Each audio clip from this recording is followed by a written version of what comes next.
This is the Horse Radio Network. This is episode 1025 of Horse Tip Daily. A different horse tip, a different equine topic, a different equestrian expert every day. Horse Tip Daily brings the world of equine knowledge to you, one day at a time.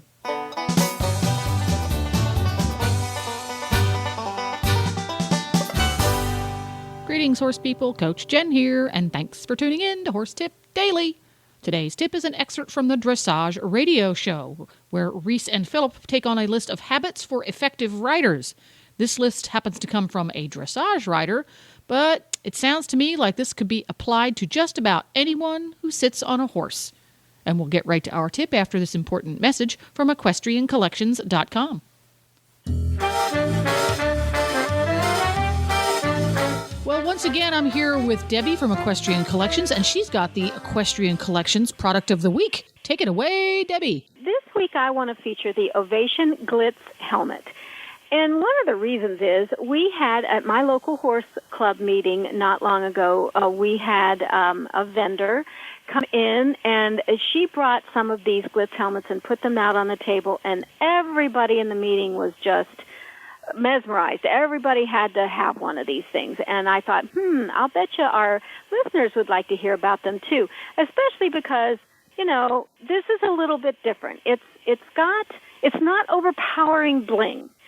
It's some bling. It has a little stripe that comes down in the front, and they come in several colors. They come in pink and blue and silver. And let's see, and then I think they've got black and silver, black and pink, and teal. So they've got a couple of different colors that come. It's something that makes it a little bit different, that you can wear as schooling, or it's a it's Ovation schooling helmet. You can also wear them in some competitions, and some you wouldn't want to, but for fun. And if you need another helmet, for instance, as your listeners know, I just came back from some major surgery, and I will hopefully be riding very soon. So the first thing I did was I bought one of these helmets because I thought this is going to get me back in the saddle really quickly, because it's that kind of thing. It would make a terrific gift, I think, especially like a Christmas gift, because it's got just a little bit of sparkle and bling on it. It fits like all the other Ovation helmets.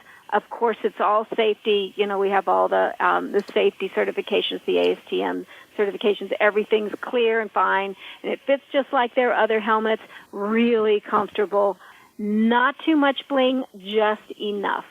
So for it's an $89.96 for less than $90.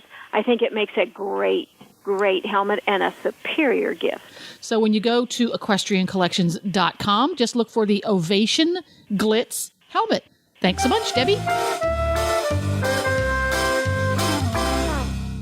So, Philip, I saw this really cool thing online. I really try through Facebook to send articles that I feel like are really good articles, and I'll forward them along. And this was one of the articles I actually found on Facebook that I really liked, and I got some kicks out of the whole thing. But it's 10 habits of highly effective dressage riders. That sounds pretty good. I know. Well, we want to be highly effective dressage riders, so here we go. Number one. Here we go. This is how to do it. Yeah, this is how you do it. Only okay. 10 steps. Only 10. Let's see how many we can do. Number one, an effective dressage rider looks upon each failure as a ladder rung. One step on and lift yourself up. Well, you can't be successful without having a ton of failures, right? That's right. What I tell people when I teach a lot. Don't be afraid to make a mistake. A mistake is teaching you just as much as success does, sometimes even more, you know? So I don't think there's a person who's done anything successfully, without making mistakes. So in dressage is the same thing. I mean, we always strive to be fair to our horses and to be perfect riders and have great balance and all these things that you need to be able to do. But you have to fail at those things first. So yeah, I agree. I think that's a really good one. All right, let's go. Number two, an effective dressage rider leaves their personal issues on the ground, approaching each ride emotionally neutral. That's hard to do. I think that's almost impossible to do every single day, all the time. Yeah, and I think you have to recognize, I have to be honest, today we had a really busy day here at the barn, and I was a little crunched on time, and we had a girl that couldn't be here. This life was going on this afternoon, and I had my 2 horses to ride, which I never do. I always ride them in the morning, but this morning was really cold, so I didn't, and I left them way too late in the day.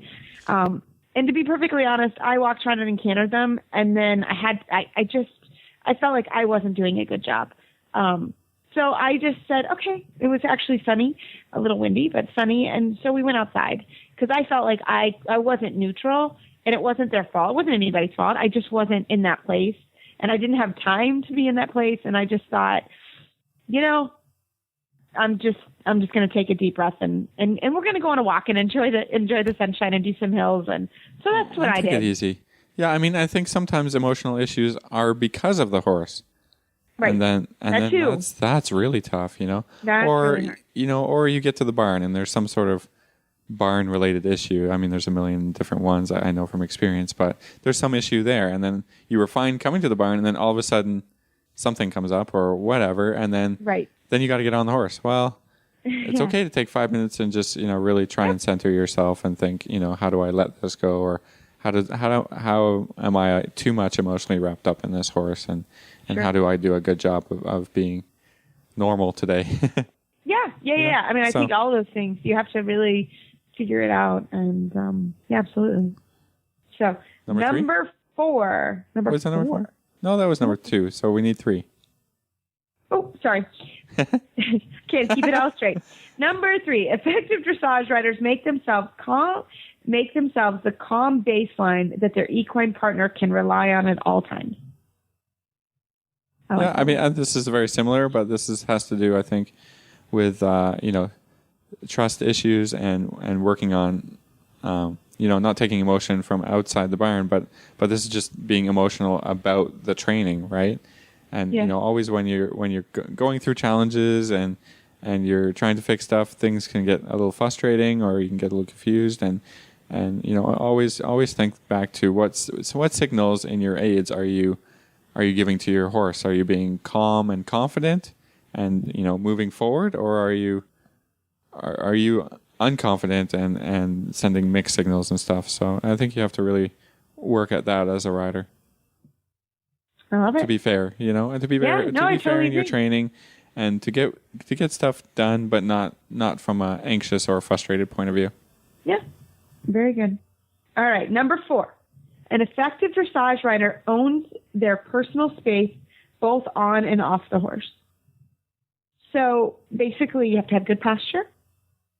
You have to stay, you have to know. I think that this is really important because I have riders, maybe they fall to the left, and I tell them, hey, you should look in your normal life, what you're doing with your body, because probably what you're doing on the horse is what you do, in the chair or driving the car. And I find that with myself. I'm like, sit up, use your belly, don't sit back.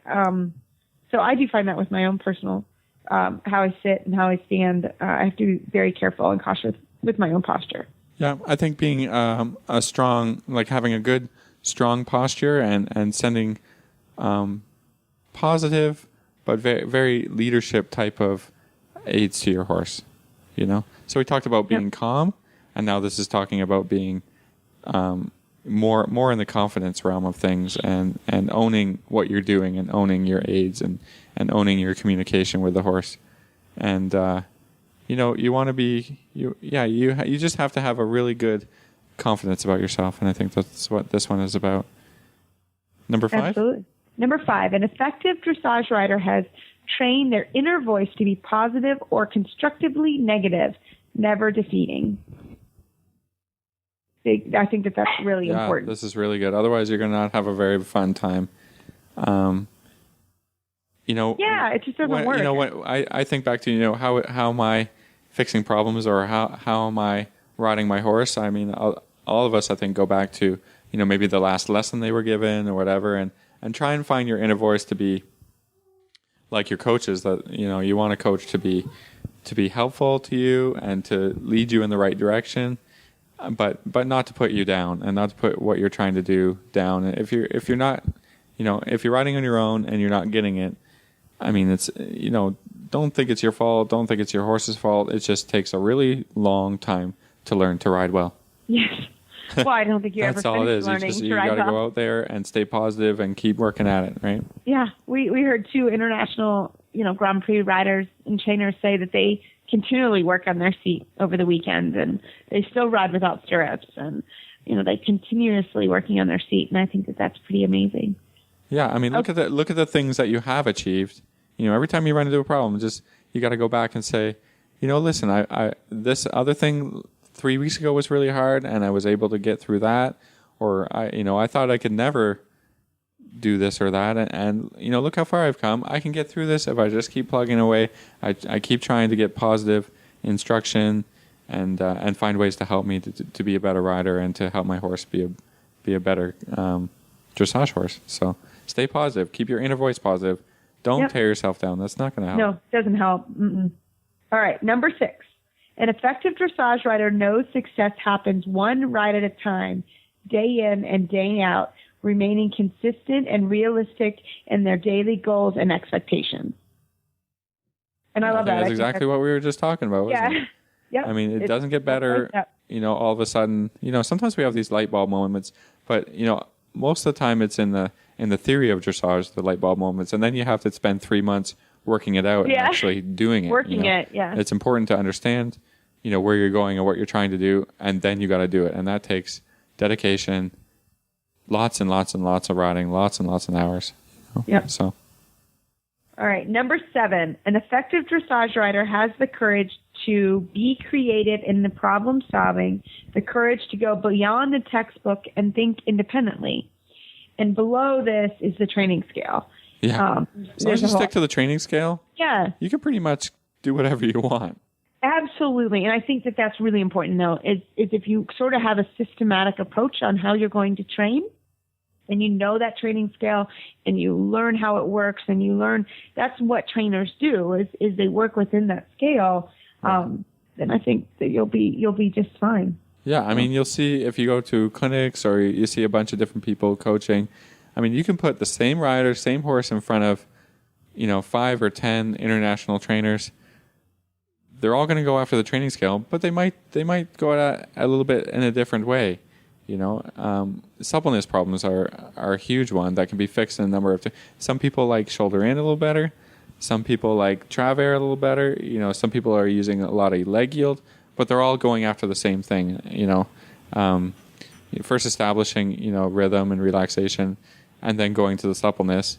And there's a million ways to do that. So you can be creative in your own program, as long as you're sticking to these steps in the training scale. I think you can have success, and then you figure it out, and you think, oh wow, look, this really worked for me and my horse.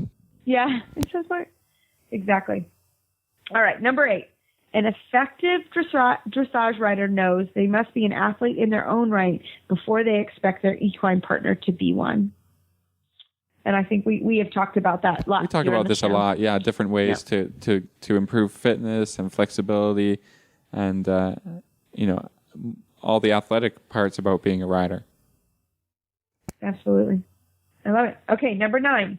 An effective dressage rider knows there is only one direction to go, forward. I love it. When all else fails, I mean, they're built to run and speed and all of this, and that's what they love to do. And so if you're having real problems, I think the biggest solution is just go forward and let the horse enjoy his own movement and don't get stuck in it. You can refresh the horse's brain a little bit. You can get out of the arena, go for a gallop, stuff like this. This is a dressage thing, but people get so much into the control of the movement that they forget that the horse just loves to move, loves to run. I mean, you put him out in a big paddock, you see that in the horse, and that's their natural ability and their natural instincts, and use that sometimes, right? Absolutely. And number 10, an effective dressage rider works for their horse, not vice versa. So I think that's always something to remember. It's our fault. We buy them or we breed them or whatever, and then we stick them in a stall and we expect them to be in our program and do everything that we want them to do. But I think it's only fair to give them everything that they need to do the best job that they can. And when you do all the other 9 steps and being fair to the horse and being calm with the horse and giving him everything else, I think you'll have a really willing equine partner. Excellent. So this one was written by Nancy Cotting, and I found it online at Watapama. It was on Facebook, and I just shared it, and I really liked it. And I thought social media is awesome. Yeah, and I thought it was a really cool thing to reproduce, and I wanted to talk about it here on the show. Cool. So, thanks, Reese. Very cool. You're welcome. And there you have it. You can find links to today's guests as well as more tips on topics ranging from barn care to websites for horse people at horsetipdaily.com. This podcast has been made possible through the generous support of equestriancollections.com and listeners like you. The Horse Radio Network and the Horse Radio Network hosts are not responsible for statements of guests or their opinions. Use your own judgment when listening to the tips provided by the experts on Horse Tip Daily.